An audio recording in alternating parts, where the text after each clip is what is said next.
আজ রাতে শহরে কেন্দ্রীয় স্বরাষ্ট্রমন্ত্রী অমিত শাহ কলকাতার দুটি পুজো উদ্বোধন করবেন তিনি আগামীকাল, একটা উত্তর কলকাতার, একটা দক্ষিণ কলকাতার। এই পুজো উদ্বোধনের পরেই দিল্লি ফিরে যাবেন অমিত শাহ।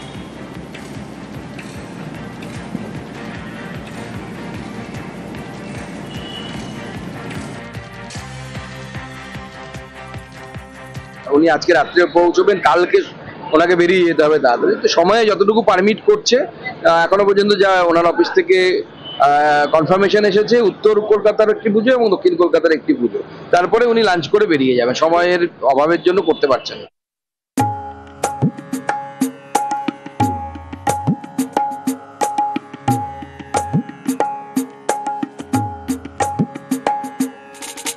বাবা, মা দুর্গার 10 হাত কেন?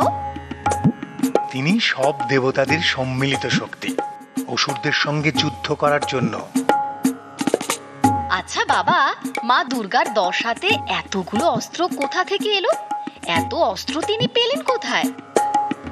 সব দেবতারা নিজেদের শক্তি দিয়ে, অস্ত্র দিয়ে দেবীকে প্রস্তুত করেছিলেন।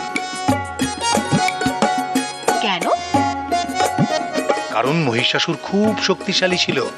দেবতাদের সব শক্তি একসঙ্গে না হলে যে অসুরদের হারানো দুঃসাধ্য ছিল। কঠিন লড়াই তাহলে সবাই মিলেই লড়তে হয়, তাই না বাবা? ঠিক তাই তো দেবী কারোর একার নন, তিনি আমাদের সবার।